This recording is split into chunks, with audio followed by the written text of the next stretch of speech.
नमस्कार। आज एक बार फिर अभीष्ट भारत में आपका स्वागत है। और आज जो है थोड़ा शैलेंद्र जी जो लगातार प्रश्न बहुत पूछते थे, दूसरों से उत्तर लेते थे, आज सबसे बड़ी बात यह है कि हम प्रश्न करें और उत्तर वो देंगे। तो आज थोड़ा सा रोल में बदलाव है और जूही ने कहा कि एक बार फिर कह सकते हैं कि एक्स एडिशनल सेक्रेटरी बनाम एक्स एडिशनल सेक्रेटरी, प्रश्न कोई पूछे उत्तर एक्स एडिशनल सेक्रेटरी ही देगा। एक सीनियर है, एक जूनियर है। तो आज जो मुख्य वार्ता का विषय है, केजरीवाल की उत्पत्ति, केजरीवाल का मुख्यमंत्री बनना, केजरीवाल को जेल, इसी के आसपास कुछ चर्चा रहेगी। तो प्रश्न यह है, शैलेंद्र जी आपका स्वागत है, आपके घर में ही आपका स्वागत है। जैसे राम भगवान 14 वर्ष बाद लौटे थे तो उनके स्वागत में अयोध्या जो है उठ खड़ी हुई थी। मैं आपको आप ही के चरण में आप स्वागत करता हूं। धन्यवाद। और आप सबको नमस्कार बंधुओं। तो जैसा शैलेंद्र जी ने बताया कि आज का विषय क्या है कि केजरीवाल जो फर्श से अर्श तक का सफ़र उनका और वहाँ से फिर कैसे गिरावट हुई, उस विषय में बात करेंगे। और हमें आज शैलेंद्र जी, दूसरे वाले शैलेंद्र जी, आज ये एंकर हैं। मैं यहाँ पे इनके प्रश्नों का उत्तर देने वाला हूँ, लेकिन कुछ प्रश्न ये भी बताएंगे आपको कि क्या जेल से सरकार चल सकती है, क्या अरविंद केजरीवाल इस चीज़ में कानून व्यवस्था में कुछ इस तरह का है क्या व्यवस्था कि जेल से भी कोई सरकार चला ले, या क्या अब आम आदमी पार्टी किसको दिल्ली में नया मुख्यमंत्री बनाने जा रही है। इन सब विषयों पे हम चर्चा करेंगे। अभी आपने अगर हमारे चैनल को सब्सक्राइब नहीं किया तो इसको सब्सक्राइब कर लें, इसको लाइक करें और शेयर भी करें। नमस्कार जी शैलेंद्र जी।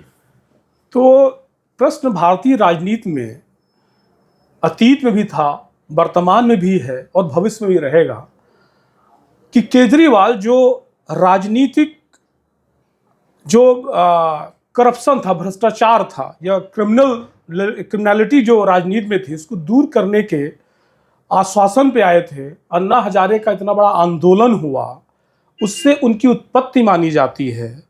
तो ऐसा क्या हुआ कि भ्रष्टाचार को खत्म करने के मुद्दे पे वो आए, उस नारे के साथ आए और एक इतना बड़ा जन आंदोलन पूरे भारत में नहीं पूरे विश्व में फैला, और उसकी वो जनक, उसकी उत्पत्ति माने जाते हैं। तो ऐसा क्या हुआ कि भ्रष्टाचार को दूर करने वाला व्यक्ति खुद ही भ्रष्टाचार में संलिप्त हो गया? यही अभीष्ट भारत जानना चाहता है, यही भारत का जनमानस चाहता है। क्योंकि 140 करोड़ लोग जो उनको लगातार 2012 में आंदोलन देख रहे थे, मसीहा के रूप में देख रहे थे कि पूरा पैसा, पूरा भ्रष्टाचार मिट जाएगा, और ऐसा लग रहा है कि वो भ्रष्टाचार की नींव बन गए हैं। आपसे ये प्रश्न हर व्यक्ति जानना चाहता है। तो बड़ा प्रश्न है, इसमें बहुत सारी चीज़ें छुपी हुई हैं। अगर आप इसको समझना है तो पहले केजरीवाल की पृष्ठभूमि समझनी पड़ेगी, केजरीवाल के संघर्ष को समझना पड़ेगा, केजरीवाल के उत्कर्ष को समझना पड़ेगा। भ्रष्टाचारी रूपी संघर्ष कहना चाहते हैं आप? नहीं, पॉलिटिक्स में जो भ्रष्टाचार हुआ उसके विषय में तो हम आएंगे ही, लेकिन जो उनका संघर्ष, जो यात्रा रही है, उसमें किस तरह से, ऐसा नहीं होता कोई एक इतना जो IITN हो, खड़गपुर से पढ़ा हुआ, IRS सेलेक्टेड आदमी जो इनकम टैक्स कमिश्नर हो, वो एकाएक रिजाइन कर देता है और पॉलिटिक्स में और देश में एक आंदोलन खड़ा करता है, इंडिया अगेंस्ट करप्शन, और उसके बाद एक मूवमेंट चलती है जन लोकपाल वाली, जो आपको पता ही है। इन सब कड़ियों को जोड़ना पड़ेगा और ये देखना पड़ेगा कि इसके पीछे भी कुछ लोग हैं। इसमें एक बहुत बड़ी साजिश भी हो सकती है। जैसा कि आपको पता है कि वर्ल्ड वाइड रिज्यूम चेंज करने के लिए इंटरनेशनल लेवल पे भी बहुत सारे काम होते हैं। तो उन सब विषयों को भी इससे कनेक्ट करके ही आप इस पूरे एटमॉस्फेयर को समझ सकते हैं, और मैं इसको कम से कम शब्दों में समझाने का, बताने का प्रयास करता हूं, जो आपका प्रश्न है। तो अरविंद केजरीवाल जी, जैसा कि आप जानते ही हैं कि किस तरह से 1996 में ये IRS में सेलेक्ट हुए और इन्होंने 2005 तक इनकम टैक्स कमिश्नर की नौकरी की, 2006 तक, और 2006 में इन्होंने रिजाइन कर दिया। लेकिन इस बीच में ऐसा नहीं था कि अरविंद केजरीवाल सिर्फ नौकरी करते रहे। उन्होंने 2002 में एक संपूर्ण परिवर्तन करके एक एनजीओ बनाया। मनीष सिंह सिसोदिया उनके पार्टनर थे। उन दोनों लोगों ने मिलकर एक एनजीओ बनाया, पूर्ण परिवर्तन, जिसको परिवर्तन के नाम से जाना जाता है, जिसमें बहुत सारा बाद में इन्वेस्टिगेशन भी हुआ है। इसको फंडिंग कहीं न कहीं से एमनेस्टी इंटरनेशनल और फोर्ड फाउंडेशन, जो फोर्ड फाउंडेशन CIA की संस्था है, CIA का ही एक पार्ट है। CIA अमेरिका की, जो जैसे हमारे इंडिया का रॉ है वैसे अमेरिका का CIA है। तो उस फाउंडेशन से इनको पैसा मिलता था, वहाँ से इनका सफ़र शुरू होता है। 2006 में जब इन्होंने एक कबीर फाउंडेशन करके बनाया NGO, और NGO के माध्यम से इन्होंने आम जनता तक पहुँचने की कोशिश की, और उसमें फंडिंग होती थी विदेशों से, अमेरिका और एमनेस्टी इंटरनेशनल, ये इंग्लैंड की संस्था, इंग्लैंड ऑफिस है। तो इस तरह का एक सिस्टम शुरू हुआ, और केजरीवाल जी ने अपना त्यागपत्र देकर पूर्ण रूप से सामाजिक कार्यकर्ता बन गए। और इस तरह से, और 2012-13 में आपको पता है कि जिस तरह से जन लोकपाल आंदोलन शुरू हुआ अन्ना हजारे के नेतृत्व में। एक अन्ना हजारे जैसा आदमी, आप सोचिए, जो आदमी मतलब आर्मी में ड्राइवर थे, वो, उसको जय हिंद, वंदे मातरम, भारत माता की जय के अलावा और बहुत पढ़ा लिखा आदमी नहीं थे।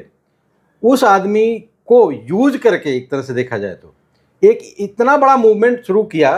तो इस मूवमेंट में इतना पैसा कहाँ से आया था? इस मूवमेंट को जो आप देखेंगे ना, इंडिया अगेंस्ट करप्शन के बैनर तले जो ये काम हुआ था, उसमें कितने बड़े बड़े लोग आते थे। आप देखिए, उसमें सब आपके किरण बेदी जी और मनीष सिंह सिसोदिया और संजय सिंह तो थे ही, प्रशांत भूषण, और बहुत सारे हॉलीवुड बॉलीवुड के बहुत सारे कलाकार, और इंटरनेशनल लेवल पर कनाडा, टूल किट का आप सिस्टम देखेंगे ना, तो ये इंटरनेशनल लेवल तक जाता है। तो फंडिंग भी इनको बाहर से बहुत सारी मिली थी उस समय। और जब आंदोलन चलता है, उसका फायदा भले अरविंद केजरीवाल ने बहुत छोटा स्तर पे उठा पाए, क्योंकि ये तो कसम खाते थे कि हम पार्टी नहीं बनाएंगे। बाद में इन्होंने पार्टी बनाई और चुनाव लड़े, और दिल्ली में इनको पूर्ण बहुमत नहीं मिला था उस समय, लेकिन कांग्रेस की मदद से इनकी सरकार तो बनी गई थी। तो ये उसका फायदा, ठीक है, बीजेपी ने उठाया। 13 के इलेक्शन में आप देखिए किस तरह से, 14 के इलेक्शन में बीजेपी बम्पर जीती, उसका लाभ भारतीय जनता पार्टी ने भी उठाया। जनता पार्टी ने उठाया। तो भारतीय जनता पार्टी इस चीज को स्वीकार नहीं करती। नहीं, चूंकि उसका समझिए, उसका कहानी क्या है। ये जो कांग्रेस यूपीए सरकार में जो जितना करप्शन हुआ था ना, उससे जनता बिल्कुल त्रस्त थी, और हर आदमी केजरीवाल की तरफ देख रहा था ललचाई आंखों से कि ये आदमी है जो परिवर्तन लाएगा। मैं खुद उस आंदोलन में गया, रामलीला मैदान कई बार, और आम आदमी पार्टी की टोपी लगा के बहुत सारा घूमता रहता था, खान मार्केट से लेके पटियाला हाउस, साकेत और हाई कोर्ट, सुप्रीम कोर्ट तक। एक माहौल था ऐसा, युवाओं को लग रहा था कि यार अब परिवर्तन आएगा, इसलिए इतना बड़ा मूवमेंट खड़ा हुआ था, और केजरीवाल इतने बड़े नेता बन गए। लेकिन इससे पीछे जो, आपको एक चीज और बताता चलूं यहां पे, जब किसी आदमी को इतना बड़ा बनाना पड़ता है, कोई बनाता है, जैसे मैं कह रहा हूं कि केजरीवाल को प्लांट किया गया, मैं आज खुल के कह रहा हूं अपने टीवी चैनल, अपने यूट्यूब चैनल पे, कि Arvind Kejriwal planted by CIA in India, ये प्रूफ होगा आने वाले समय में, आप देखिएगा। उसका रीजन है, आप जैसे ही पूर्ण रूप से समाज सेवी बनते हो ना, 2006 में, केजरीवाल की बात कर रहा हूं, सर, आपने कमिश्नर के पद से इस्तीफा दे दिया, उसी समय आपको रमन मैग्सेसे अवार्ड दिया जाता है RTI के काम के लिए, कुछ RTI काम के लिए। और इस तरह से आपका इमेज बिल्डिंग कैसे करती हैं, ये वही टूल किट है, ये वही डीप स्टेट अमेरिका का जो चलाता है, जो जॉर्ज सोरोस जैसे लोग बैठे हैं घाघ, जो कहते हैं कि मैं मोदी को किसी भी हालत में हटाना चाहता हूं। 2000, देखिए, इन्होंने प्लांट तो किया था केजरीवाल को, लेकिन केजरीवाल उस लेवल पर उस समय नहीं उभर पाए। तो शुरुआत थी लेकिन अच्छी उनकी, लेकिन उसके बाद डेवलपमेंट आगे बढ़ता गया। तो आप कहना चाहते हैं कि ये उस तरह का मूवमेंट था, केजरीवाल एक प्रयोग के तौर पे CIA, अमेरिकन, जो भी कह लीजिए आप, जो टूल किट बताया, कि जैसे उस सेंट्रल एशिया में एक प्रयोग था, velvet revolution, rose revolution, red revolution, democracy establish करने के नाम पे दूसरी सरकारों को हटाना या गिराना, जो भी, या नया नेता अपने अनुसार पैदा करना। मुझे ऐसा लगता है कि आप उसी पे कर जा रहे हैं। यही रिज्यूम चेंज करने का ना, डीप स्टेट की जो ये आपको मैंने बताया फोर फाउंडेशन, इसका काम ही यही है कि हर देश में अपना एक नेटवर्क बनाना, अपने मतलब इस तरह का, देखिए उस लेवल पे जो सिस्टम बनाते हैं ये लोग, ये सब पे हाथ रखते हैं, लेकिन जो इनकी आइडियोलॉजी से बिलोंग करता है उसको ऐसे पुचकार के रखते हैं अपने साथ कि उनकी जो आइडियोलॉजी है उसको यहाँ इम्प्लीमेंट करेगा। केजरीवाल का अगर आप इतिहास देखेंगे तो वो अपने को खुद अनार्किस्ट बताते हैं। ये लेफ्ट मानसिकता है, वामपंथियों की जो मानसिकता है उसको दर्शाता है। ये खुद ये अर्बन नक्सली, मैं पहले भी बता चुका हूँ, शब्द का प्रयोग कर चुके हैं। हाँ, अर्बन नक्सली आदमी रहा है शुरू से ही। आपने बताया था कि 26 जनवरी को इसने कहा कि 26 जनवरी होने नहीं देंगे, और सड़क पे सोते हुए पूरी हिंदुस्तान की, विश्व की जनता ने देखा है। बिल्कुल। इस आदमी का इमेज बिल्डिंग करना लगातार जारी रहा, और ये बात मैं अपने मन से नहीं कह रहा हूँ। आप 2015 में अरविंद केजरीवाल का अपना स्टेटमेंट है कि हाँ मेरी एनजीओ ने फोर्ड फाउंडेशन से पैसे लिए, ये अरविंद केजरीवाल का स्टेटमेंट है। आप कैप्टन अमरिंदर सिंह जी, जो पंजाब से कैप्टन अमरिंदर सिंह जी ने कहा था कि his NGO took lots of money from the Ford Foundation. PCRF की उन्होंने लगा रखी है। जब वो यहाँ के चीफ मिनिस्टर थे, आप समझो बात को, वो चीफ मिनिस्टर थे उस समय, ये उनसे पैसे ले रहे हैं। तो आप अब सामान्यतः दिमाग में ये आता है कि भाई अगर इतना फंडिंग हो रही है तो आदमी को करप्शन करने की क्या जरूरत है। बिल्कुल। ईमानदारी का चोला ओढ़े थे, उसी पे चलते रहते, आराम से कट रहा था और बढ़ रहा था। भाई आप दिल्ली जीत गए, पंजाब में सरकार है आपकी, तो फिर आप करप्शन 10 साल में राष्ट्रीय पार्टी बन गए आप, सबसे यंग ग्रोइंग पार्टी थी जिसपे लोग फ्यूचर देख रहे थे। आप जैसा व्यक्ति इतना पढ़ा लिखा, मजा टोपी पहन के जो है रास्तों से घूमता था, हाँ, तो ऐसी क्या जरूरत आन पड़ी कि इनको भ्रष्टाचार करना पड़ा? अब इसको समझने के लिए ना हमें 2000 पेस फाउंडेशन पैसा दे ही रहा था, अमेरिका से, कनाडा से पैसा आ ही रहा था, जनता अन्ना आंदोलन में पैसा डाल ही रही थी, दे ही रही थी, तो ऐसी क्या जरूरत पड़ गई कि? देखिए अन्ना आंदोलन की बात नहीं कर रहा हूँ अभी, जनता के पैसे से ही सारा आंदोलन नहीं हुआ था, उसमें बहुत सारा और भी चीजें हैं। यही जनता जानना चाह रहे हैं। अन्ना आंदोलन में क्या पैसा आया उसके बारे में मेरे को आंकड़ा नहीं है। मैं सिर्फ ये बताना चाहता हूँ करप्शन के लिए आम आदमी पार्टी, अरविंद केजरीवाल सरकार मजबूर क्यों हुई, इस विषय में समझने के लिए आपको 2019 का जो लोकसभा का चुनाव था ना उसको देखना पड़ेगा। वहाँ पे ना डीप स्टेट को, खास करके अमेरिका और ये बाहर की जो शक्तियाँ हैं, वेस्टर्न वर्ल्ड कह सकते हैं, वेस्टर्न वर्ल्ड शक्तियाँ, बिल्कुल, इनको बहुत झटका लगा। ये 19 में नहीं सोचे थे कि फिर से ये मोदी सरकार अपनी सरकार बना लेगी, राइट विंग सरकार बनेगी, ऐसा उन्होंने नहीं सोचा। हाँ, आप वेस्टर्न वर्ल्ड को जब, जैसे मैं कहता हूँ ना कि किसी देश में रिज्यूम चेंज करने के लिए ये लोग अपना प्रभाव इस्तेमाल करते हैं, इसमें बहुत सारा फिलॉसफी है, उनकी थीसिस है, बुक्स हैं, जिसको पढ़ेंगे तो आपको बहुत स्पष्ट हो जाएगा। तो वहाँ पे ये बड़ा कैटेगोरिकली बताया गया है किस तरह से आपको समाज में एनवायड क्रिएट करनी है, मतलब एक दूसरे को लड़ाना है, आंदोलन, छोटे छोटे आंदोलन खड़े करने हैं, हर तरफ से चोट पहुंचनी चाहिए सरकार को, उसकी बदनामी होनी चाहिए। 19 में सत्ता में जैसे ही मोदी सरकार आई, उसके बाद का आप डेवलपमेंट देखेंगे तो एक बहुत बड़ा आंदोलन CAA NRC के नाम पे शाहीन बाग में शुरू हो गया, जो करीब 13 महीना तक चला था। किसान आंदोलन भी। उसके बाद जगह जगह पूरे देश को जलाने का आंदोलन करने की कोशिश की गई, वायलेंस भी। हाँ, वो वायलेंस करने के लिए तैयार रहते थे। सड़कों पे जो आंदोलन कर रहा है, रोड रोक के बैठ गए हैं। फिर सरकार बिल्कुल की कर्तव्य मूड बनी हुई थी। हम लोगों को गुस्सा आता था कि यार ये क्या नाटक कर रखे हैं, डंडा मार के भगाएं इनको, लेकिन सरकार बड़ा पेशेंसली उसको डील करती थी। उसके बाद यूपी का जब चुनाव आया तो आपको पता है कि किस तरह से किसान आंदोलन एक फैलाया गया, और उसमें ये जो यादव हैं, क्या नाम है, योगेंद्र यादव का स्टेटमेंट है बकायदे कि भाई हमने किसान मूवमेंट के आधार पे तो पिच बना दी थी, लेकिन जब कोई खेल ही नहीं पाया विपक्षी, तो हम क्या कर सकते हैं। यूपी में बाबा फिर से जीत गए। इस दौर में ये समझ में सरकार को भी आ गया कि देखो जी, इसमें विदेशी फंडिंग का मसला तो बहुत सीरियस है, ये सारा डीप स्टेट करा रहा है। और मुझे मेरा अपना मैंने जो पढ़ा है उसके हिसाब से मुझे ये लगा कि उसके बाद से सरकार सचेत हुई और इन्होंने विदेशी फंडिंग पर रोक लगाने के लिए आप देखेंगे कि 20 फरवरी 2021 को इंडिया में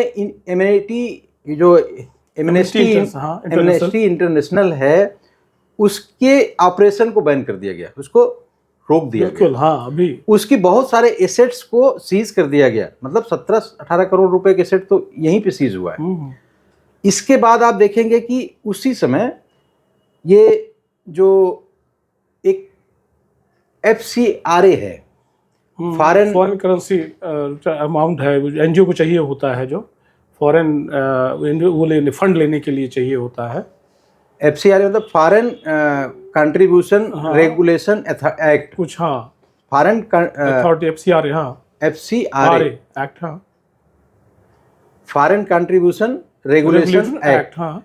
इसमें एक संशोधन किया गया 2022 में। उसमें अब विदेश से जो फंडिंग होगी, वो पहले तो किसी भी अनाप शनाप किसी को भी, कोई भी एनजीओ कितना पैसा मंगा ले रहा था और कैसे भी चल रहा था, कोई ऐसा, ये जबकि NCRA जो है ये 2010 में बना था एक्ट, हाँ, एक्ट 2010 का है, लेकिन ये इसमें अमेंडमेंट हुआ 2022 में। और ये कहा गया कि भाई आप एक ही, मतलब जो 1 लाख से 10 लाख तक की ही फंडिंग कर सकते हो। करोड़ों की फंडिंग जो आती थी, हाँ, उस पर रोक लगाया। और ये कहा गया कि आपका एक प्रेस्क्राइब बैंक होगा जिसमें फॉरेन करेंसी आएगा, वो कनॉट प्लेस में एक बैंक प्रेस्क्राइब कर दी गई, इसमें आपका NRI अकाउंट खुलेगा। जो भी एनजीओ इससे फंडेड है उनका NRI अकाउंट खुलेगा। उसमें मतलब पारदर्शिता ले आई गई, जिससे कि सरकार वॉच कर सके कि इस तरह से विदेशी फंडिंग के आधार पे बहुत सारा आंदोलन खड़ा किया जा रहा है, उसको कैसे रोका जाए। तो ये काम सरकार ने 2021-22 में किया। और उसी समय की घटना है जब छोटे दुनिया भर के चुनाव हो रहे हैं। चुनाव में हर पार्टी को पैसे की जरूरत तो पड़ती है। जब विदेश से फंडिंग आपको नहीं मिल पाएगी तो आप पैसा जनरेट कहां से करोगे। पैसा जनरेट करने के लिए आप देखिए, आम आदमी पार्टी चाहती थी कि 10 साल 20 साल में ही हम नेशनल लेवल की पार्टी बन जाएं और हम प्रधानमंत्री के दावेदार हों। तभी वही सोच थी जो केजरीवाल को बनारस से इलेक्शन लड़ाने के लिए मजबूर कर दिया था, जाके बनारस में लड़े थे। बिल्कुल। इन्होंने क्या किया कि अब ये आगे लालच में इनको लगा कि यार हम बहुत टेक्निकल आदमी हैं, IITian हैं, तो हम कुछ सिस्टम से काम करेंगे। आपने देखा होगा शुरुआत में केजरीवाल ने पोर्टफोलियो लिया था, लेकिन बाद में इन्होंने कोई पोर्टफोलियो नहीं रहा, सिर्फ कन्वेनर रहे और मुख्यमंत्री रहते थे, लेकिन कोई इनके पास पोर्टफोलियो नहीं था, कोई भी मतलब वो नहीं था, कोई विभाग इन्होंने उसमें नहीं लिया था, न कहीं साइन करते थे। हाँ। तो ये वही चोर के दाढ़ी में तिनके वाली बात है। 2022 में ही ये सारी योजना रचना बनी है इनकी, लीकर पॉलिसी बनी, उसमें बहुत सारे अमेंडमेंट किए गए। जिस तरह से के कविता जब 15 मार्च को अरेस्ट हुई, उसके बाद ही तो केजरीवाल पे ज़्यादा टाइट हो रही थी ईडी। बिल्कुल कि भाई उन्होंने तो खुल के बोल दिया कि 100 करोड़ तो मैंने दिया था। और उसकी पूरी, अब कल जो राउज एवेन्यू में बहस हुई है, उसको आप देखेंगे तो उसमें सारी ट्रेल है, बिल्कुल फाइनेंशियल पूरा ट्रेल है उनके जो और कंट्रीब्यूशन है जहां से पैसे आए। हाँ, ईडी ने बहुत खुल के बताया है कि ये तो 350 करोड़ ये तो आम आदमी पार्टी अपने मतलब केजरीवाल सरकार के लोगों ने लिया है, लेकिन वहां 600 करोड़ तो वहां के जो व्यापारी हैं उनको मिला है, फायदा दिया गया है। बिल्कुल। ये पैसे देखिए, एक ही घोटाला नहीं हुआ है आपके दिल्ली शहर में। दिल्ली शहर में ये तो शराब एक्साइज पॉलिसी वाले घोटाला, इसका भी आप सोचिए कि FIR के लिए जो उस समय के VK सक्सेना जी थे LG, उन्होंने दे दिया था इसकी परमिशन जुलाई में, लेकिन ये जाके अगस्त सितंबर में CBI ने लॉन्च किया इस FIR को। फिर इन्वेस्टिगेशन चला, CBI आई तो ED भी आई। ED ने भी जब ट्रेल ढूंढा तो पता चल गया कि जी सारा मतलब उनके पास CDR है बकायदे, कि दो आदमी CDR के माध्यम से, यही तो प्रूफ होगा कि भाई यहाँ पे पैसे ट्रांजैक्शन हुआ, दोनों आदमियों की लोकेशन सेम है। और इस तरह से बहुत सारे प्रूफ हैं। हवाला कारोबार भी, पैसा इनको कमाने की जरूरत इसीलिए पड़ी कि इनको अपनी पॉलिटिक्स फैलानी थी, और पॉलिटिक्स फैलाने के लिए ना हर तरह से जिस भी तरह से ये पैसे कर सकते थे इन्होंने किया। अभी तो ये शुरुआत है भाई साहब, तो आने वाले समय में आप देखिए जल बोर्ड वाला आ ही गया है, उसके बाद आपका जो मोहल्ला क्लिनिक वाला घोटाला है वो बहुत बड़ा घोटाला है, उसमें मतलब कई हजार करोड़ का घोटाला निकलेगा उसमें। तो ये स्कूल का शिक्षा घोटाला भी आ रहा है। बिल्कुल, जो कहने का मतलब थी 2012 में जो नारा था कि सेवा से ही राजनीति हमारी फैलेगी और ये माध्यम होगा, तो इन्होंने ऐसा दिखाया कि पैसे के माध्यम से ही राजनीति होगी और पार्टी फैलेगी। कुछ ऐसा कहना चाह रहे हैं आप? नहीं, उसके लिए मैं एक वीडियो दिखा दे रहा हूँ, ये क्लिपिंग है, इसको देख लीजिए, आपको समझ में आ जाएगा और हमारे दर्शकों को भी समझ में आ जाएगा। बस वो क्लिपिंग चल रही है अभी, मान लो क्लिपिंग में लगा दूंगा वो वाला जो।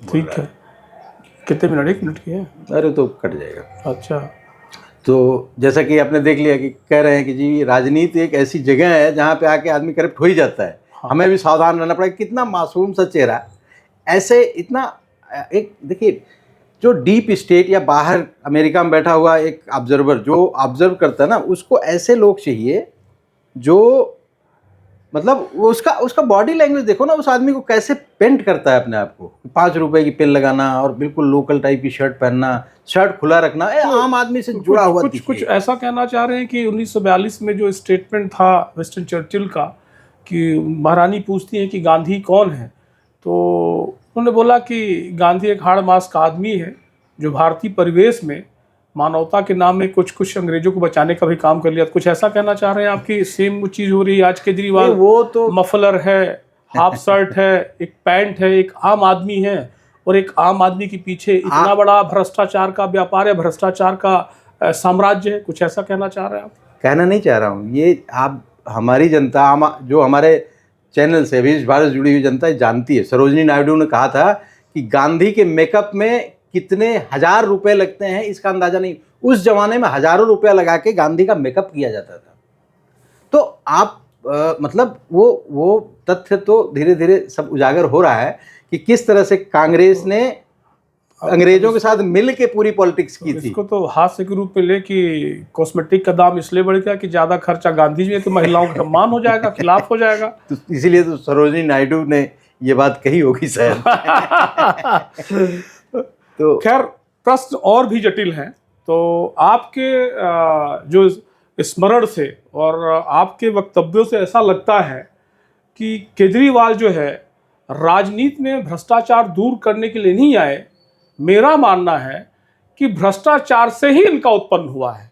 जिस तरह से आपने कहा कि NGO 3 pace foundation, deep state theory जो आपने अमेरिका की कही और बताई, तो ऐसा लगता है कि नौकरी में इस्तीफा देने की वजह ही उनको लगा कि ये दुनिया सैलरी बस से काम नहीं चलेगा, ये तो ज़्यादा पैसा है। और एक उदाहरण आपको उसी में मैं जोड़ देता हूँ। इनका जो 2002 पे जो एनजीओ बना, एनजीओ कुछ नियम होते हैं कि 5-7 साल तक जब पीसीआर अकाउंट वगैरह नहीं बनता है तब तक फंडिंग फॉरेन नहीं देते हैं, न ली जाती है, रोका अनुमोदन। लेकिन इनको 2 साल में ही फॉरेन फंडिंग शुरू हो गई और इनका जो लाखों का एनजीओ था वो करोड़ों में मात्र 2 साल के 2006 की जो घटना आपने जो बताया, 2006 में इस्तीफा देते और आते हैं ये, तो 2006 तक इनका एनजीओ 20-30 लाख पे घूम रहा होता है। लेकिन अचानक 2007 में 114 करोड़, मुझे स्मरण है जो केस अन्ना हजारे एसएमएस किसने मैंने शब्दावली का प्रयोग किया, 114 करोड़ आ जाते हैं 2006-7 के उसमें दौरान। इनका पीसीआरएफ जो इनका वो है पेस फाउंडेशन से और बहुत सारे फाउंडेशन है। एक आपकी ही बातों को 2006 में जो तो आपने एनजीओ पूरा डीप स्टेट थ्योरी दी, उसके थोड़ा सा आगे ले जाऊंगा मैं। जब 2012 में इनका अन्ना मूवमेंट चल रहा था, इन्होंने एक अन्ना हजारे एसएमएस कांड किया था, जो मैं शब्दावली का प्रयोग किया कि ये भ्रष्टाचार दूर करने नहीं आए हैं, ये भ्रष्टाचार से ही उत्पन्न हुए हैं। ये भगवान कृष्ण नहीं है कि जेल में पैदा हुए और जेल दुनिया को जेल से फ्री कर दिया, अलग जगाई।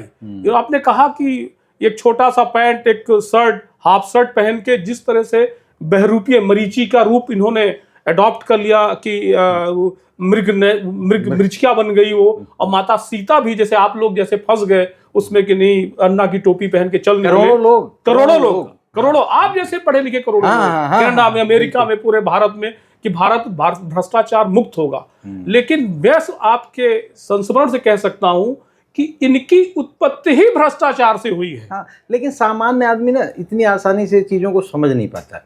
मेरे जैसे आदमी को भी समझने में 10 साल 5-7 साल लग गए थे। मतलब मुझे लगता था कि नहीं यार ठीक होगा, लेकिन जब मैंने देखा और ट्रैक किया और अंदर घुस के इनके विदेश की खास करके इनकी आइडियोलॉजी को जब समझने की कोशिश किया मैंने, तब समझ में आया कि ये विश्व में जो भी घटित हो रहे हैं ना, ये सब नैरेटिव सेट किए जाते हैं और इसमें बड़े थिंक टैंक बैठे हुए हैं। इनकी मोहब्बत जो खालिस्तान से है, कहीं उसका एक्सटेंशन तो नहीं है? आप एक बात सोचो कि पतवंत सिंह पन्नू जो खुद CIA एजेंट है, ये डिक्लेयर्ड एजेंट है, इसमें कहीं कोई किसी को डाउट नहीं है। खालिस्तान के नाम पे जो मूवमेंट CIA चला रही है उसमें पतवंत सिंह पन्नू मेन एजेंट है। पतवंत सिंह पन्नू पैसा लेके बैठा है केजरीवाल को देने के लिए, केजरीवाल को जिताने के लिए। भाई 6 महीना पहले का स्टेटमेंट है उसका, पन्नू का। तो मुझे लगता है दोनों एजेंट ही हैं। ये नहीं समझ में आ रहा है कि 2006-07 के दौरान जो है पेस फाउंडेशन इनके लिए पैसा लेके बैठ जाता है। 2012-13 के दौरान आपने कहा पन्नू बैठे हुए हैं, अन्ना हजारे के आंदोलन से पैसा वो लिए बैठे हुए हैं। अब उसके आगे बढ़ते हैं, 2014-15 में आते हैं तो आपका आजकल इसको लिकर गेट बोला जा रहा है, लिकर स्कैम को। दिल्ली जल घोटाला है इनका जो मेडिसिन, स्पूरियस मेडिसिन जो सप्लाई की चर्चा चल रही है, जिसके कारण लोग दिल्ली का दुलारा नहीं, दिल्ली का हत्यारा मानते हैं इनको, कि नकली दवाइयों को इन्होंने हॉस्पिटल में सप्लाई किया है। बिल्कुल जेनेरिक मेडिसिन बिल्कुल। इतनी मिलावट करके इस आदमी ने मतलब अभी आज मैं उनकी पत्नी सुनीता जी का एक प्रेस कॉन्फ्रेंस हुई थी जिसमें पत्र पढ़ रही हैं वो, कि दिल्ली की जनता को संबोधित करते हुए केजरीवाल कह रहे हैं कि मैं जल्दी बेल पे आऊँगा और हम जो वादे हैं हमारे हम पूरा करेंगे। इतना मासूम चेहरा, इतना आर्टिफिशियल चेहरा बनता कैसे है ये समझ नहीं आता।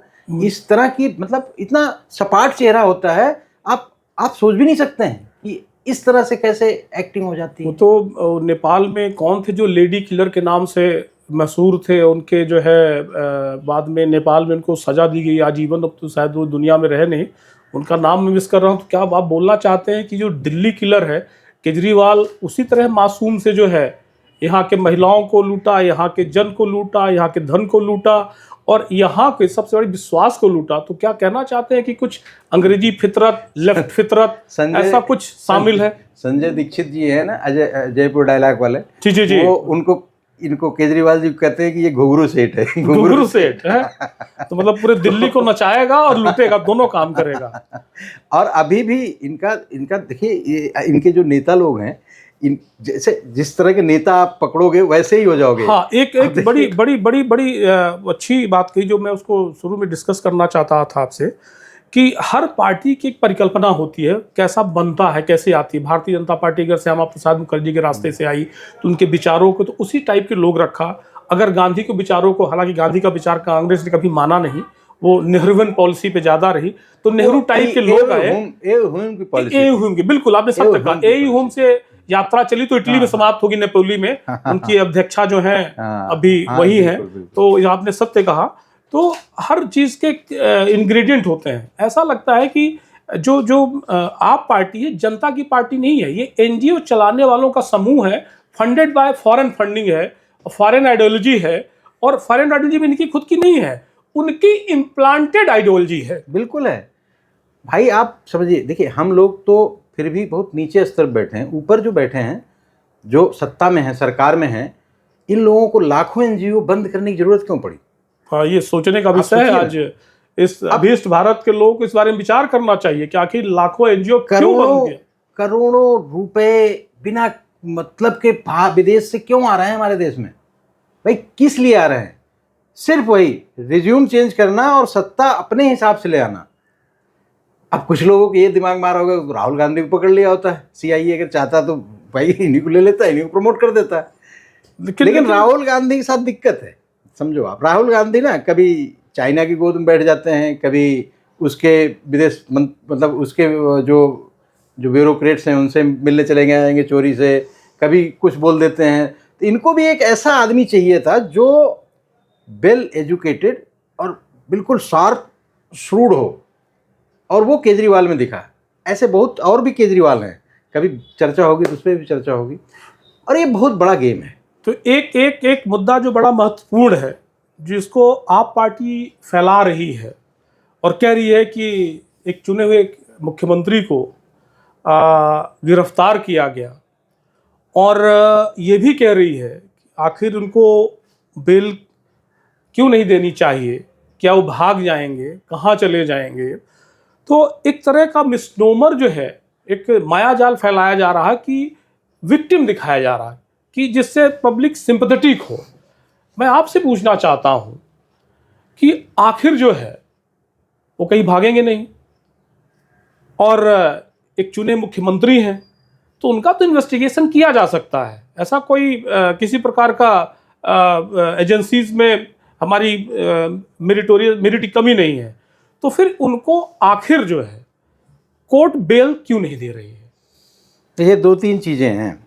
आप इस चीज़ को समझिए कि जब कोर्ट, ईडी की औकात नहीं थी कि ईडी एक सिटिंग मुख्यमंत्री पे उठा लेता। भागने की जहाँ तक बात है, 9 सम्मन देने के बाद भी केजरीवाल सिर्फ बकवासबाजी और हवाबाजी करते रहे। क्या उस आदमी को, जो IITian हो और इतना पॉलिटिक्स में इन्वॉल्व है, इतने बड़े बड़े वकील उनके साथ हैं, उन लोगों को नहीं पता था कि ईडी के सम्मन का क्या मतलब होता है? और ये किसको बेवकूफ़ बना रहे हैं? ये मेन प्रॉब्लम भागने की नहीं है, main problem tampering of the evidence है। टेम्परिंग ऑफ एविडेंस ये सबसे ज़्यादा जो, जिस वजह से इन किसी की बेल नहीं हो रही है, चाहे 13 महीने 14 महीने से बंद सिसोदिया जी हों, चाहे संजय सिंह हों, और सत्येंद्र जैन जो कि मनी लॉन्ड्रिंग में गए हैं 2 साल के आसपास। हाँ। वो 2-2.5 साल हो गया उनको, अभी 10 दिन पहले सुप्रीम कोर्ट का नहीं, नो आप जाओ, अंदर जाओ। ये बेल इसलिए हो रही है कि ये टेम्परिंग ऑफ एविडेंस, मतलब इलेक्ट्रॉनिक प्रूफ्स को टेम्पर किया, तोड़ा। सिसोदिया जी ने 15 से 18 मोबाइल तोड़ के नष्ट किए हैं, ये ईडी के रिकॉर्ड में है, चार्जशीट में है। कुल मिला के लगभग 100 मोबाइल की चर्चा हो रही है कि 100 मोबाइल जो है केजरीवाल और कुछ संजय सिंह ने। केजरीवाल के बारे में ये कहा जा रहा है कि जिस दिन ईडी इनके घर में घुसी थी, परसों की बात है, तो वहाँ पे इन्होंने सारे फॉर्मेट मार दिए, चाहे फ़ोन हो, चाहे इनका लैपटॉप हो, उसका हार्ड डिस्क वगैरह सब डिस्ट्रॉय किया गया है।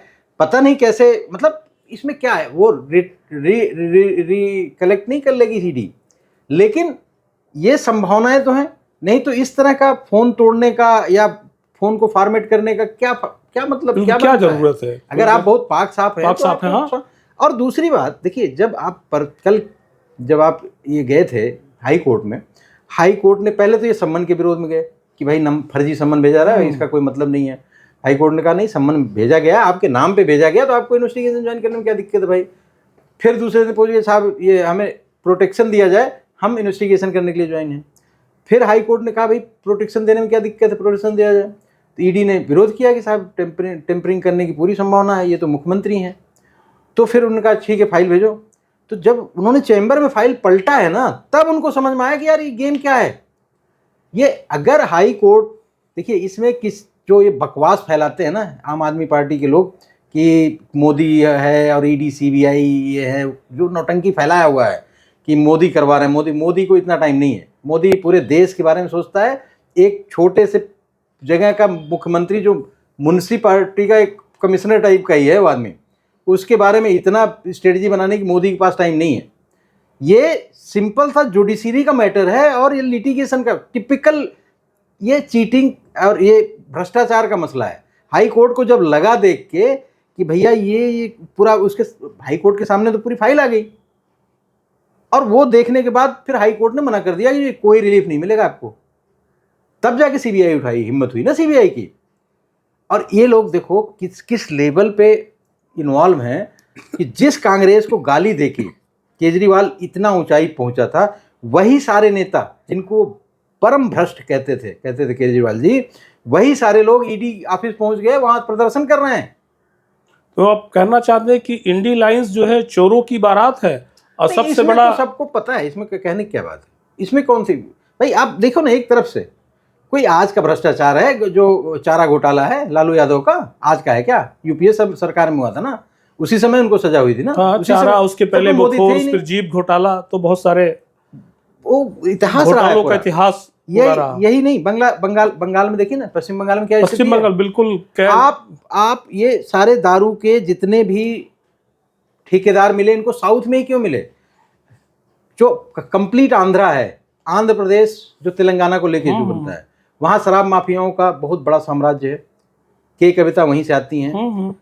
पूरा तमिलनाडु भ्रष्टाचार का अड्डा है भाई साहब, जबरदस्त भ्रष्टाचार है वहाँ पे। आप डेवलपमेंट इसीलिए तो रुका हुआ है वहाँ का कि वहाँ पे बिल्कुल जैसे कंपनी चलाते हैं ना लोग, उस तरह से करते हैं। केजरीवाल भी कंपनी ही चला रहे थे। तो ये पूरा इंडी गठबंधन क्यों पतदर्द हो रहा है इनको? ये जो राहुल गांधी कह रहे हैं कि लोकतंत्र की हत्या हो रही, लोकतंत्र की हत्या तब नहीं समझ में आ रहा था जब आप लोग भ्रष्टाचार करते जा रहे थे। बिल्कुल। तो ये पूरा अलायंस ही भ्रष्टाचारियों का अलायंस है, जो इंडी अलायंस है इनका। तो एक और प्रश्न बेल के बारे में आप बताइए। बेल, आप भी कुछ रोशनी डालिए, आपका अनुभव भी बहुत बड़ा तार्किक रहता है। जो आज जो है जिस तरह से बिल्कुल खोल के रख दिया है, एक जो ईमानदारी का पर्दा वो ओढ़े हुए थे, तो ऐसा लग रहा है कि एक पतली सी चद्दर थी और आपने बिल्कुल अपने तूफानी अंदाज पे ज्ञान से उसको उड़ा दिया है। अब भ्रष्टाचार ही भ्रष्टाचार नजर आ रहा, दूर दूर तक। बंगाल को देखे, झारखंड को देखे, तमिलनाडु को देखे, आंध्रा बोला ही कितना बड़ा लिक्कर माफिया वहाँ पे है। हिमाचल पे देखे, जहाँ तक जाए तो वहाँ पे इंडियन अलायंस और उनके प्रवर्तक, डीप स्टेट थ्योरी आपने बताई ही। और चूंकि जो सबसे बड़ा दूल्हा बनना चाहता था इंडियन अलायंस, केजरीवाल, और उस समय नेतृत्व करना चाहते थे, तो इंडियन अलायंस तो नहीं जानता, लेकिन भ्रष्टाचारियों का नेतृत्व जरूर वो कर रहे हैं। और उनके समर्थन में आपकी हमारी दीदी हैं ही हैं बंगाल से, जहां कैश पे कैश बरामद हो रहे हैं। कितने मंत्रियों से 100 करोड़, 200 करोड़, 400 करोड़ सीधा बरामद हुए। राज्यसभा सांसद पूर्व थे कांग्रेस पार्टी के। तो बिल्कुल ऐसा लग रहा है कि पैसों की बारिश हो रही है, इलीगल मनी, और ईडी बैठे देख रहा है। केंद्र में कर लिया कि जब कहाँ जाओगे, भाग नहीं पाओगे, यहीं आओगे। बेल पे चर्चा इसलिए करेंगे कि बेल पे एक जनता पे एक मिसनोमर जो फैलाया गया, आपने बहुत कुछ प्रकाश डाला उसमें। 3 की जो बेल की महत्वपूर्ण चीजें होती हैं कि आदमी भागेगा नहीं, ट्रायल के लिए हमेशा मौजूद रहेगा, प्रोसिक्यूशन को फेस करेगा। दूसरा कि टेम्परिंग ऑफ एविडेंस नहीं करेगा। और तीसरा आपका जो है किसी प्रकार से जो है वो इन्फ्लुएंस नहीं करेगा। 3 एक नॉर्मल ग्राउंड है। और कई मैटर में, सीबीआई के मैटर में, कई वाले केसेस में सुप्रीम कोर्ट ने बार बार ये कहा है। अब आप देखें कि क्यों बेल नहीं देना चाहिए। 9 सम्मन कूद गए आप, और उसका 41 का नोटिस कर ले, चाहे 49 48 के पीएमएलए एक्ट के नोटिस का जिक्र कर ले। एक ही तरह की नोटिस होती है, अलग अलग एक्ट बने, स्पेशल एक्ट है, वो जनरल एक्ट है। तो उसमें लिखा है कि you are bound to attend. Bound शब्द का प्रयोग है, इसका मतलब शैल शब्द का प्रयोग है उसमें, और आपको अटेंड करना चाहिए। उन्होंने 9 सम्मन कूद गए। इनसे बेहतर पढ़ा लिखा इंसान तो लालू यादव है। उन्होंने इस्तीफा दिया, बड़े राबड़ी जी को सीएम बनाया, परिवारवाद को बढ़ाया, लेकिन उन्होंने इस देश के संविधान का सम्मान किया, इस्तीफा दिए और अंदर चले गए।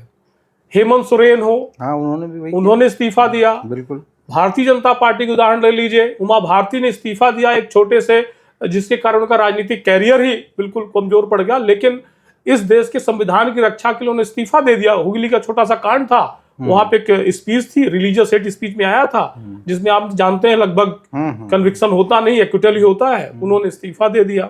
आखिर केजरीवाल जी क्यों इस्तीफा नहीं देना चाहते, क्यों नहीं देंगे? एक तो वहां पे उन्होंने किया। तीसरा इन्फ्लुएंस, आपने खुद कहा कि 100 मोबाइल तोड़ दिए जाते हैं, और कहां से इन्फ्लुएंसिंग पावर उनकी है? वो सीएम है और मुख्यमंत्री है, तो किसी को इन्फ्लुएंस कर सकते हैं। तो उनके कंडक्ट ऐसे हैं, कोर्ट ने उसको देख लिया कि जब पहले ही ऐसे कंडक्ट है तो बाद में क्या होगा। और उनको गिरगिट तो बोला ही जाता है, रंग बदलने माहिर, गेयर बदलने माहिर, यू टर्न लेने माहिर।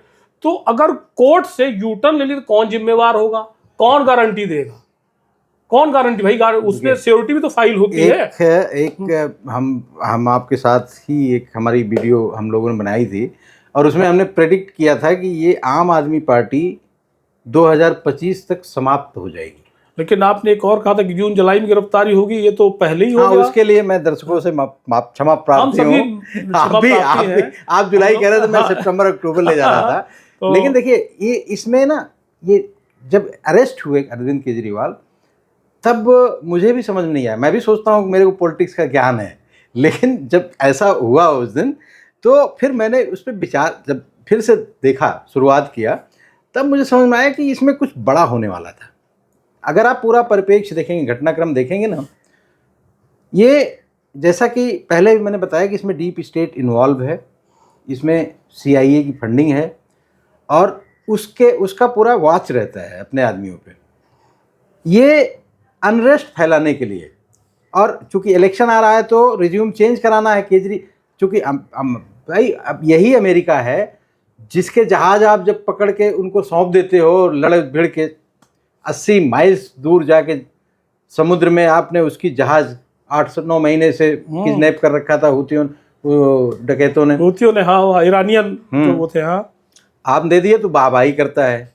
और वही CA पे कहता है कि वी आर क्लोजली वॉचिंग।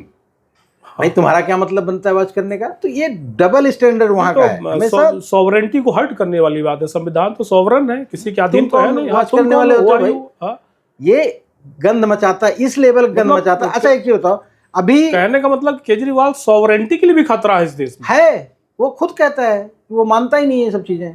आप सोचो, मैं CIA की जो माइंड सेट है ना, उसमें केजरीवाल के जो क्रियाकलाप हैं, देशभक्ति की बातें भले ही करते हैं, भगत सिंह बनने की कोशिश करते हैं, ये भगत सिंह का मतलब पैर की धूल भी नहीं हो सकता है आदमी।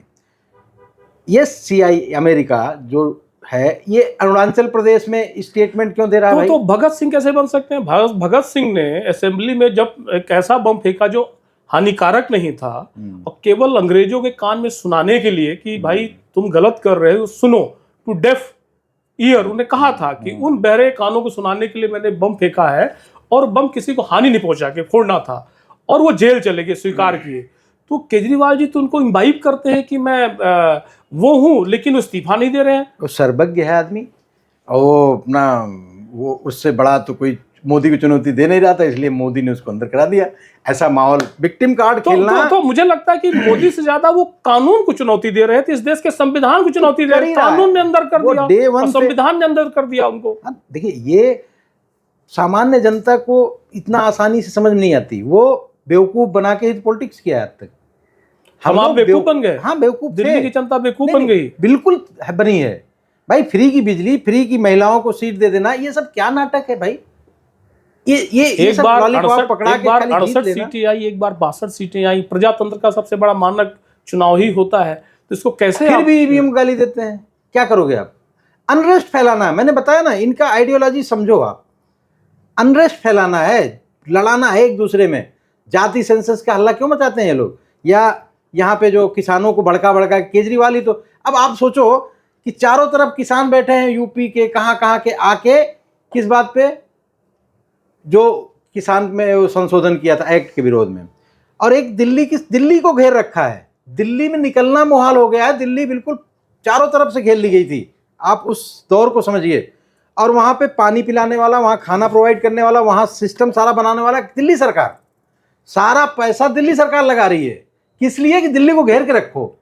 आप इनका माइंडसेट समझने की कोशिश करो। इस लेवल की सोच रखते हैं। मतलब सरकार में रहूं तो यही काम, सरकार के बाहर रहूं तो वही काम।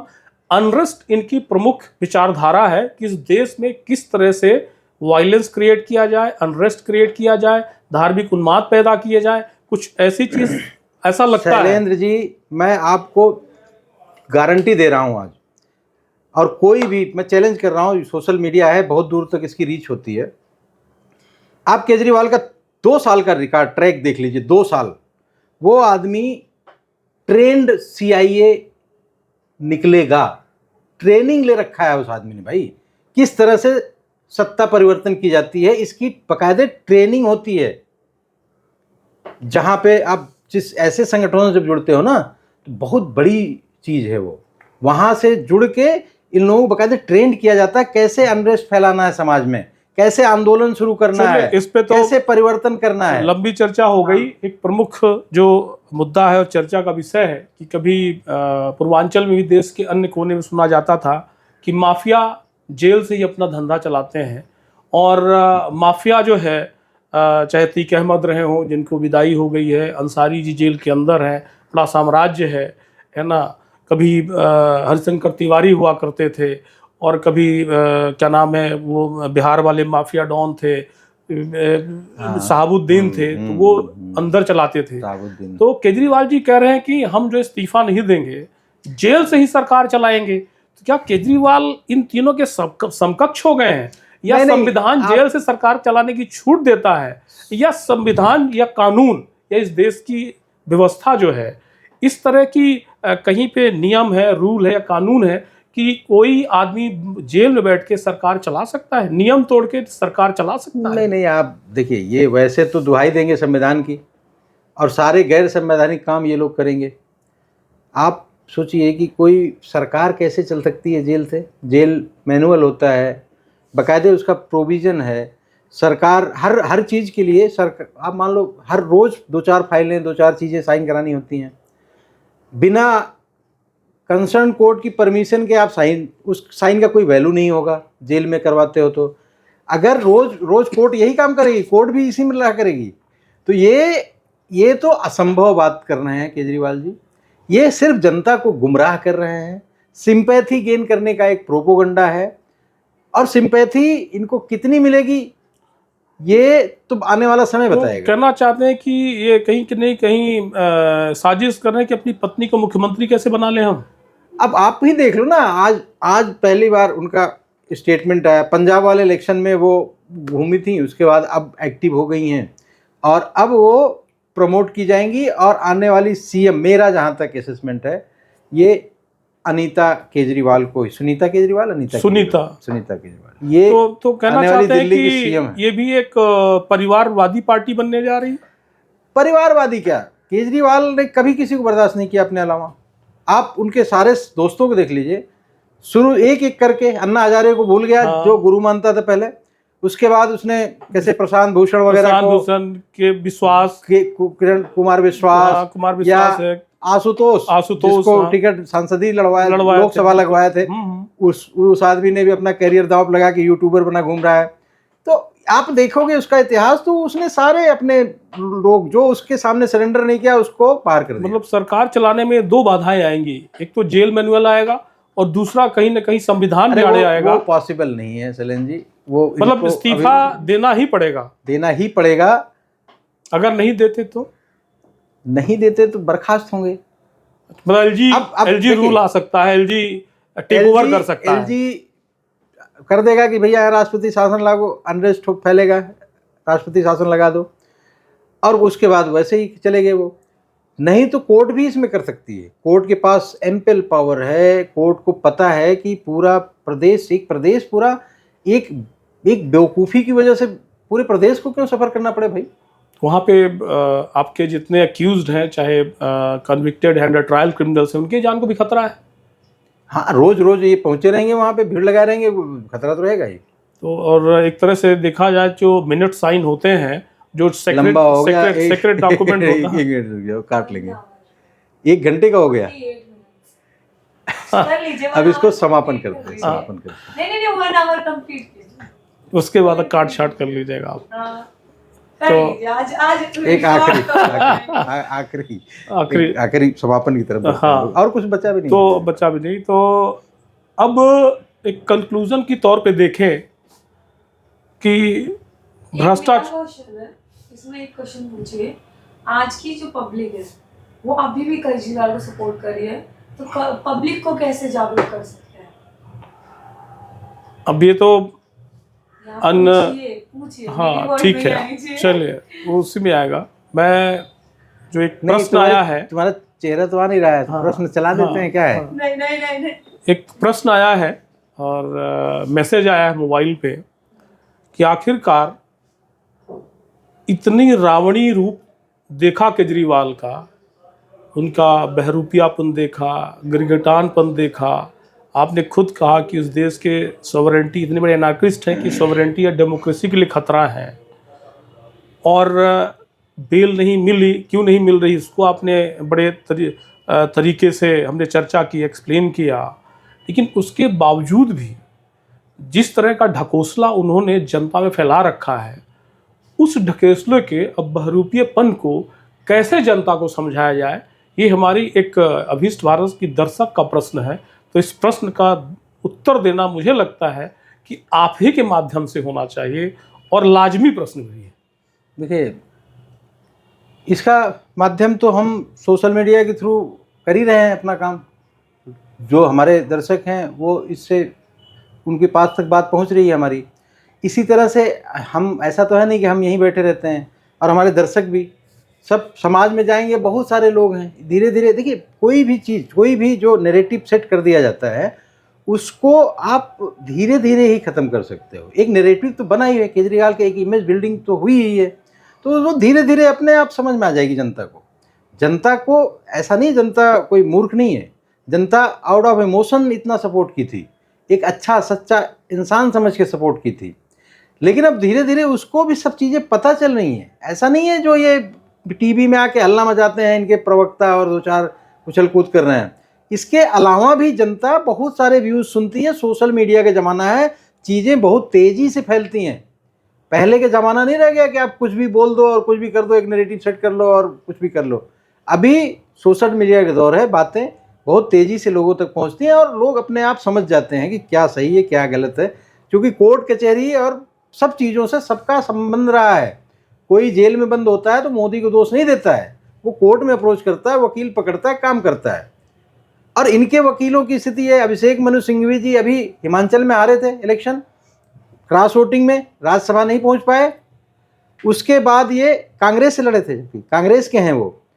अभिषेक मनु सिंघवी वही व्यक्ति हैं जो जज बनाया करते थे हाई कोर्ट और सुप्रीम कोर्ट की। बिल्कुल, नीचे से निकाल के क्या क्या क्या करते थे, क्या करते थे, वो मॉडर्न अलाउद्दीन खिलजी वही है। हाँ, मॉडर्न अलाउद्दीन खिलजी है। तो वो आदमी आर्ग्यूमेंट कर रहा है कि भाई ईडी क्लियर करे कि ये मोदी की। अब बताओ, आप कोर्ट में खड़े हो कि इस तरह का। मैं बीइंग एडवोकेट, मैं बहुत छोटा हूं उनसे, उनका कद बहुत बड़ा है, हम लोग तो बहुत छोटे हैं उस मामले में। लेकिन वो आदमी इस तरह की बातें कोर्ट में करना कि भाई ईडी किसका क्यों नहीं बोलती खुल के कि ये मोदी का पक्ष ले रही। कोर्ट में बोलने की क्या जरूरत, राजनीति उनको लीगल अपना लॉ एड्रेस करना चाहिए। आप कानून की बात करोगे, तो इस तरह का माया जाल, इस तरह का प्रोपोगंडा फैलाया जा रहा है समाज में कि उसको धीरे धीरे जनता समझ जाएगी। ऐसा नहीं है, समझ भी रही है। और आने वाले समय में आप देखेंगे कि ये जितनी तेजी से इनका उत्कर्ष है उतनी तेजी से इनका विनाश, निष्कर्ष भी होगा, निष्कासन होगा। इसका मतलब कि जो जनता के हमदर्द रूप में आए थे वो जनता का ही दर्द बन गए हैं, और जो भ्रष्टाचार मिटाने आए थे वो भ्रष्टाचार युक्त हो गए हैं। अब भ्रष्टाचार के जनक हैं, अब भ्रष्टाचारियों के नेता हैं। आज अभीष्ट भारत कुछ लंबा बड़ा वीडियो जरूर होगा, लेकिन ये आँख खोलने वाला है। आप इसको देखें, समझें, और जाके पान की गोमती से लेके चाय की दुकान तक इसको डिस्कस करें, और लोग ये बताएं कि कौन असली हमदर्द है और कौन जो है लुटेरा है, और कौन ईडी संबंध को पॉलिटिसाइज कर रहा है, राजनीति कर रहा है। हमारे एडिशनल सेक्रेटरी साहब ने कहा कि कोर्ट में जो आर्गुमेंट होना चाहिए था वो लॉ आधारित होना चाहिए, लीगल आर्गुमेंट होना चाहिए था। वहां मोदी का नाम लिया जाता है कि मोदी की ईडी सीबीआई, जो ईडी सीबीआई जो है आज की संस्थाएं नहीं है, आजादी के बाद से संस्थाएं बनी हुई हैं। इतना बड़ा मजाक इस देश के साथ, दिल्ली की जनता के साथ और दिल्ली के संविधान और कानून के साथ किया जा रहा। इस तरह की चर्चा आप कीजिए। मैं कहूंगा अभी इस भारत को आप सब्सक्राइब कीजिए, और इसे केवल देखने का विषय मत बनाइए, सोचने का विषय बनाइए, और सोच कर समझाने का विषय बनाइए। आपका शैलेंद्र जी बहुत बहुत धन्यवाद। आज मैं थोड़ा सा रिलैक्स था कि आज प्रश्न पूछने वाले से मुझे प्रश्न करने का मौका मिला, और आपने बिल्कुल बड़े बेखूबी और बेखौफ अंदाज से जो उत्तर दिया, जो केजरीवाल का अनावरण था उसको खोला आपने, और उसी का क्यों पूरे इंडिया अलायंस के बारे में बताया, पूरी राजनीतिक व्यवस्था के बारे में बताया। आपका बहुत बहुत धन्यवाद। और मुझे लगता है कि ऐसे मौके भविष्य में आप मुझे देंगे कि जहां मैं प्रश्न उठा सकूं और उत्तर दे सकें। आप लोगों का बहुत बहुत धन्यवाद। और शैलेंद्र जी हमेशा कहते हैं कि जो है इसको सब्सक्राइब करें, लाइक करें और आगे फैलाएं। आप सबका बहुत बहुत धन्यवाद। शैलेंद्र जी बहुत बहुत धन्यवाद। धन्यवाद मित्रों। नमस्कार, वंदे मातरम, जय हिंद।